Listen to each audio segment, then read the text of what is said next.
साल 1947 में संयुक्त राष्ट्र ने फिलिस्तीन को दो हिस्सों में बांट दिया।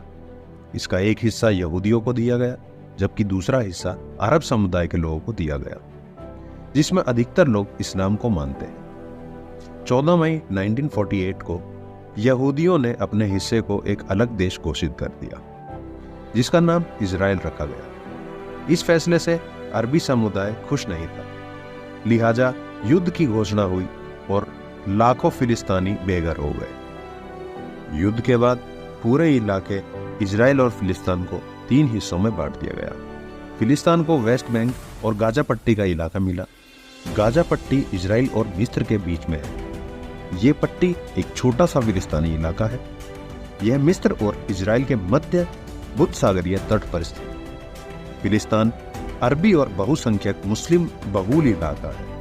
ये सभी लोग प्रथम अरब इजराइल युद्ध में शरणार्थी और उनके वंशज हैं। सितंबर 2005 में इजराइल ने गाजा पट्टी से अपनी सेना वापस बुला ली थी। 2007 में इजराइल ने इस इलाके पर प्रतिबंध लगा दिए। फिलिस्तीन का कहना है कि वेस्ट बैंक और गाजा पट्टी में स्वतंत्र फिलिस्तीन राष्ट्र की स्थापना हो। गाजा इलाकों पर फिलिस्तीनी आतंकवादी समूह हमास का कब्जा है, जबकि वेस्ट बैंक पर इजराइल ने कब्जा किया हुआ है।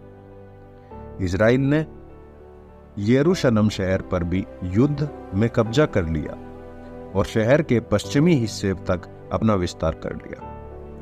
फिलिस्तीन यरूशलेम को राजधानी बनाना चाहता है।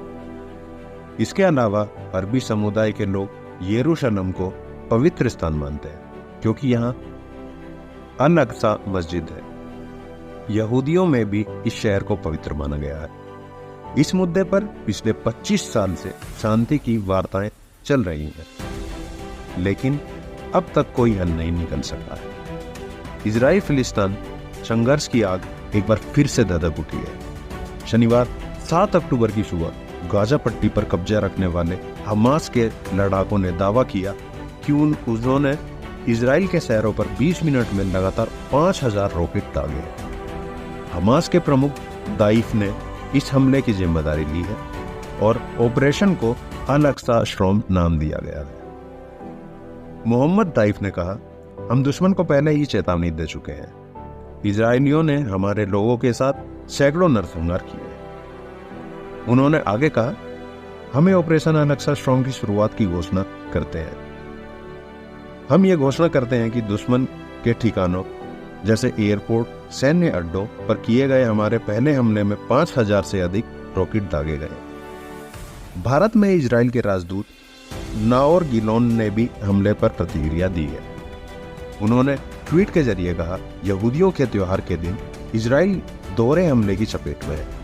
हमास के चरमपंथी और रॉकेट दोनों हमला कर रहे हैं।